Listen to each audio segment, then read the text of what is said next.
رو کے فرماتی تھی لوگوں اب مجھے ام البنین نہ کہا کرو، تب تو ام البنین کہہ کے پکارتے ہو، مجھے میرے بیٹے یاد آتے ہیں، جب تک میرے بیٹے تھے میں ام البنین تھی، اب ایسی اجڑ گئی کہ ام البنین نہ رہی۔ کبھی فرماتی تھی عباس مجھے یقین نہیں آتا کہ تو مارا گیا، مگر عباس جب سن لیتی ہوں کہ آقا شہید ہو گئے، آقا زادیاں سیرے ستم ہو گئیں، تو عباس یقین کر لیتی ہوں کہ تو مارا گیا تھا۔ رونے والوں کبھی فرماتی تھی لوگوں اتنا بتا دو جب میرا بیٹا زین سے زمین پر آیا تو کیا دونوں ہاتھ کٹ گئے تھے؟ ماں کا کلیجا، ارے زمین پر کس طرح سے بیٹا گرا ہوگا ہاتھوں کے بغیر؟ شاید ماں سوچتی ہوں کہ میں کربلا میں ہوتی تو اپنے بازو پھیلا دیتی، میرا لال زمین پہ نہ گرتا اسے گود میں لے لیتی۔ اتنا کہیں گے بیوی اگر آپ کربلا میں نہ تھی تو کوئی ماں تو کربلا میں آئی ہوگی عباس کو لینے کے لیے۔ اجرکم اللہ۔ رونے والوں محلہ بنی ہاشم سے آئے ام سلمہ چلی، فاطمہ صغرا کا ہاتھ تھامے ہوئے جانب کاروان اہل بیت محمد حنفیہ اپنے گھر میں تھے۔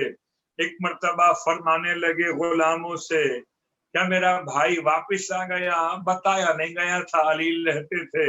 غلاموں نے کہا جی آپ کے بھائی اہل بیت کے کاروان کو لے کر واپس آ گئے۔ تو فرماتے تھے میرا بھائی مجھ سے ملنے کیوں نہیں آیا؟ غلاموں نے کہا ہو سکتا ہے وہ آپ کے منتظر ہو۔ اچھا مجھے میرے بھائی کے پاس لے کے چلو۔ غلاموں نے سہارا دیا، محمد حنفیہ کو لے کر امام سجاد کی طرف چلے، مگر جیسے ہی شہر کے باہر لائے اور محمد حنفیہ نے کالے پرچموں کو دیکھا چیخ مار کے زمین پہ گر پڑے، فرماتے تھے بنو امیہ نے ہمارا گھر برباد کر دیا، یہ کالے پرچم بتا رہے ہیں اچھی خبر نہیں ہے۔ بے ہوش ہو گئے غلام، محمد حنفیہ کے غلام دوڑے امام سجاد کی طرف پہنچے، مولا چل کے اپنے چچا کی خبر لیجئے کہیں روح پرواز نہ کر جائے، میرا مولا اپنے چچا کے سرہانے آئے، اپنے چچا کو ہوش میں لے کر آئے۔ جب ہوش میں لائے گئے محمد حنفیہ تو فرماتے تھے یبنا اخی این اخی، اے میرے بھتیجے بتا میرا بھائی کہاں رہ گیا، میری آنکھوں کی ٹھنڈک کہاں، میرا میوہ دل کہاں، میرے بابا کا وارث کہاں، بتا میرا حسین کہاں رہ گیا؟ رونے والوں امام سجاد نے ارشاد فرمایا امی اے چچا تیتو کا یتیمہ، چچا میں یتیم ہو کر واپس آیا ہوں۔ رونے والوں وہاں قافلہ مدینے میں داخل ہوا، قبر رسول پر چوتھے امام نے نوحہ کیا اور اس کے بعد پردے کا انتظام کرایا گیا، نواسیاں نانا سے ملنے آ رہی ہیں، ارے سب کو ہٹا دیا جائے کوئی نامحرم قریب نہ رہے۔ ہائے پردہ انتظام قناتوں کا ہو گیا۔ مستورات کے درمیان جناب زینب ام کلثوم کی آمد، نانا کی قبر کو دیکھا، ارے آئے سلام کرتے ہوئے گر پڑی، نانا نواسیوں کا سلام لیجئے۔ نانا جب کوئی مسافر وطن میں پلٹ کے آتا ہے تو خالی ہاتھ تو نہیں آتا، نانا نواسیاں بھی خالی ہاتھ نہیں آئیں، نانا میں تحفے لائی ہوں، یہ کہہ کر لہو بھرا ہوا پیراہن حسین قبر محمد پر رکھ دیا. قبر سے رونے کی آواز بلند ہوئی. لرزہ سا قبر پیغمبر میں ہوا. وہ آپ فرمانا چاہتے ہوں کہ اٹھا لو زینب، اس کو اٹھا لو. ارے اٹھا کے جلدی سے سینے سے لگایا. نانا برداشت نہ ہوا. نانا نواسی کو دیکھیے، ارے جو دیکھتی رہی سرے شبیر کٹ گیا. یہ مدینے میں ماتم تھا اور وہ سامرہ کا ماتم. آئے میرا 11واں امام 28 سال کے عالم میں زہر ایسا دیا گیا کہ جسم میں اتنی کمزوری ہے، جسم کا رنگ تبدیل ہو چکا ہے. وصیتیں فرما رہے ہیں. ایسے میں میرے مولا نے پانی طلب کیا، اور جب مولا کو پانی پلانے کے لیے میرا 12واں آقا اپنے ہاتھوں میں کوزہ آب لیے ہوئے 5 سال کا شہزادہ اپنے بابا کے قریب آیا. بابا کے ہاتھوں سے کوزہ آب تھاما نہ گیا. فرماتے تھے بیٹا اپنے ہاتھوں سے پلا دو. ارے 12واں امام 5 سال کا اپنے بابا کو پانی پلاتا رہا، آنکھوں سے آنسو بہاتا رہا. میں کہوں گا یا حجت ابن الحسن تعزیت قبول کیجیے. آپ نے بابا کو پانی کو پلا لیا، لیکن ہائے سکینہ اپنے بابا کے ذوالجنا سے یہی پوچھتی رہ گئی، گھوڑے اتنا بتا دے میرے بابا کو پانی مل گیا تھا یا میرا بابا پیاسا مارا.